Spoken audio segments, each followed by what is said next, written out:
Motley Crue guitar icon Mick Mars, who's no longer performing with the band, has said the last time that he and the band really spoke to each other was in 2019, around the time of the premiere of their The Dirt biopic, despite that Mars performed with Motley Crue throughout their entire 2022 stadium tour. The revelation from Mars comes from the same Rolling Stone chat where the former Crue guitarist, whose replacement is the musician John 5, divulged he barely played on Motley Crue's last 3 albums. During the talk, Mars also predicted the timing of his own death and shared his wish for a final resting place. After his 2022 departure from Crue that pitted him against the group in subsequent legal battles, Mars has come forth with The Dirt regarding the classic glam rock band from his perspective. "Nobody spoke to me in 2022, Mars says of Crue's 2022 North American tour. A lot of the time felt like I was just playing by myself. You know how you can be in a crowd of people and still feel alone? That's how I felt that whole tour. I felt used, sad, and inferior." The guitarist continues, "When we played the last show, in Las Vegas in September 2022, I felt relieved. A lot of the pressure was gone. But I was very emotionally wounded. They weren't just shallow wounds.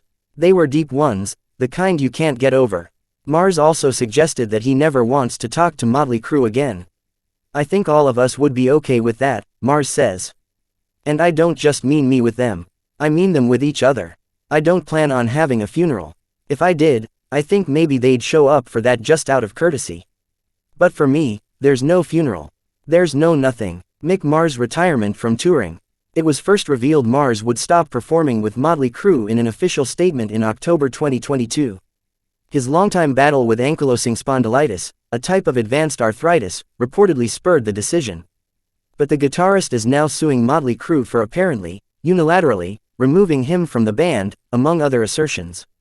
In an interview from April, Motley Crue bassist Nikki Sixx asserted that Mars was a little bit confused and was being misled by his people. "We've always been really supportive of Mick no matter what Mick was going through," Sixx added. Mars says, "I've been with him a long time, and I got fan-based film of him thrusting his arms in the air and stuff when there's a bass line playing. I'm absolutely positive he wasn't playing live bass. I think he did that because he felt too much competition from the other bands on the tour, like Def Leppard. I think they made him feel inadequate." Mars predicts timing of his death. In another portion of the Rolling Stone interview from June, Mars foreshadowed the circumstances of his own death, saying, "I'm probably just going to live another 7 or 8 years. He adds, "I'm old enough, man. I'm not going to live to be 85 or 90, I just have a feeling. I don't want to, either. My brain doesn't want this ugly-ass body that's all fucked up to keep going. I wish I could just take the information out of my brain and put it on a chip into somebody else or a robot. There's still a lot of stuff going on up there."